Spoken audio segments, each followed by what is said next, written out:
There's been generations of women who have set out to set their own path. Rainbows have been a big part of my life, and other people have described me as a rainbow revolutionary. My name is Stratie Stratford-Pern. I am a fibre artist. I love the adventure this life has provided me with.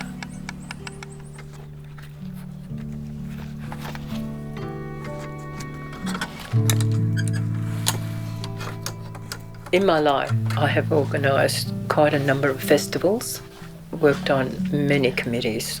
My focus has always been to the betterment of the people around me, and I decided that I needed to focus on my direction in life. I needed to focus on what nurtured me.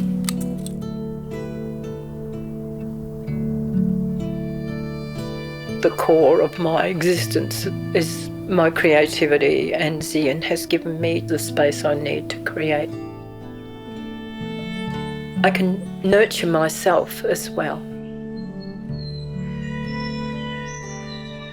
She's decided now that winter's over that she's going to start laying eggs again, even though she's as old as she is. But she's got at least 16 eggs under at the moment, but she won't hatch one because there's no rooster around. Yeah. The women in my family were constantly sewing, embroidering, painting. It becomes part of you. If I get on the treadmill and I turn around, here she is behind me. Not on the treadmill, but next to it, yeah. Have you got a name for her? Chook.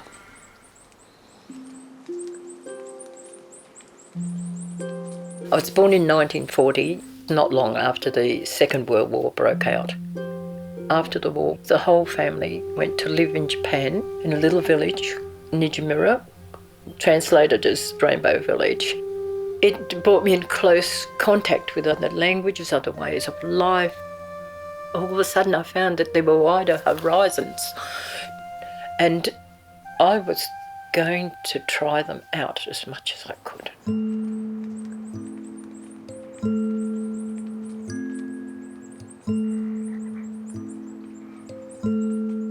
In the era that I grew up in, higher education was not seen or necessary for girls because they were only going to get married and have children. But I was still fairly naive, and the man that I married was extremely controlling. He was very intimidating. Subsequently had my first child at 19, my fourth is when I was 23, but they were all born in less than 4 years. We lived in Mount Isa. We did go out one evening, and one of my customers actually nodded to me. My husband grabbed me and pulled me out of the area. He drove so erratically that he actually bent the steering wheel when he pulled it off the road, and he tried to strangle me. And it was just fortunate that someone else came along because I thought there'd been an accident.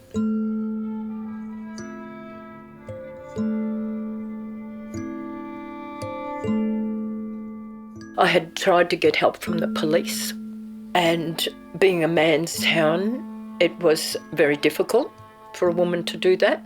My parents said to me, "You made your bed, you lie in it." This was not how I wanted to bring up my children. The violence was continuous. I decided I'd had enough. I knew I had a life. I just wanted to find it.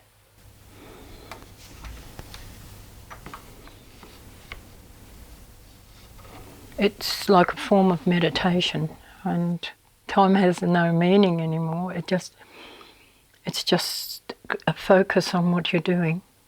At 39, I started university. I bought my first loom. Little by little, I taught myself to weave. It was a step in nurturing the person that I have become and am becoming still.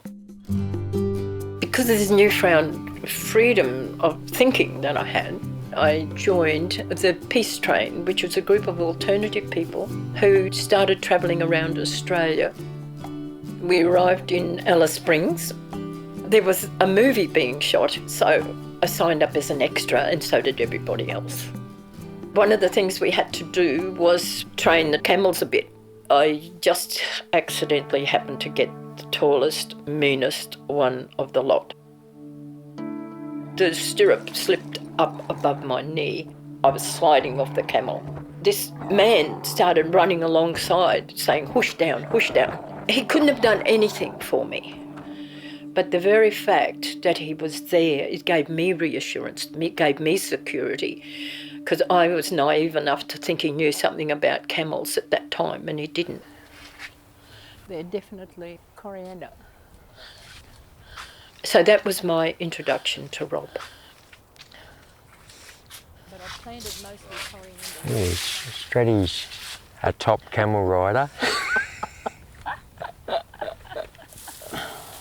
Thanks, Lara.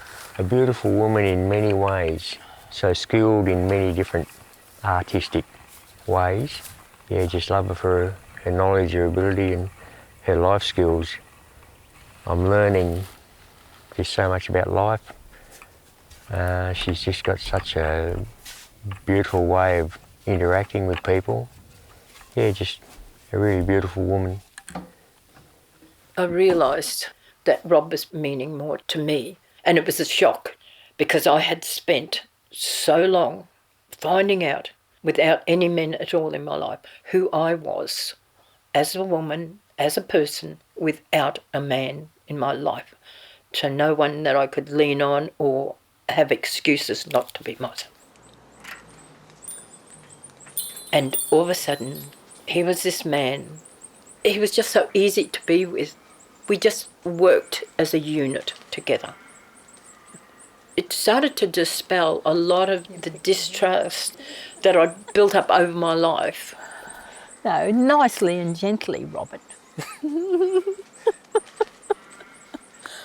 you. It's like you're patting the chook. Not me. Oh, very much you, yeah. All the things that have come my way in my life have been positive, even when it seemed as if it was negative. The horizons in my life are only limited by what I am prepared to put into them. I just feel it's all out there. It's limitless. And it is.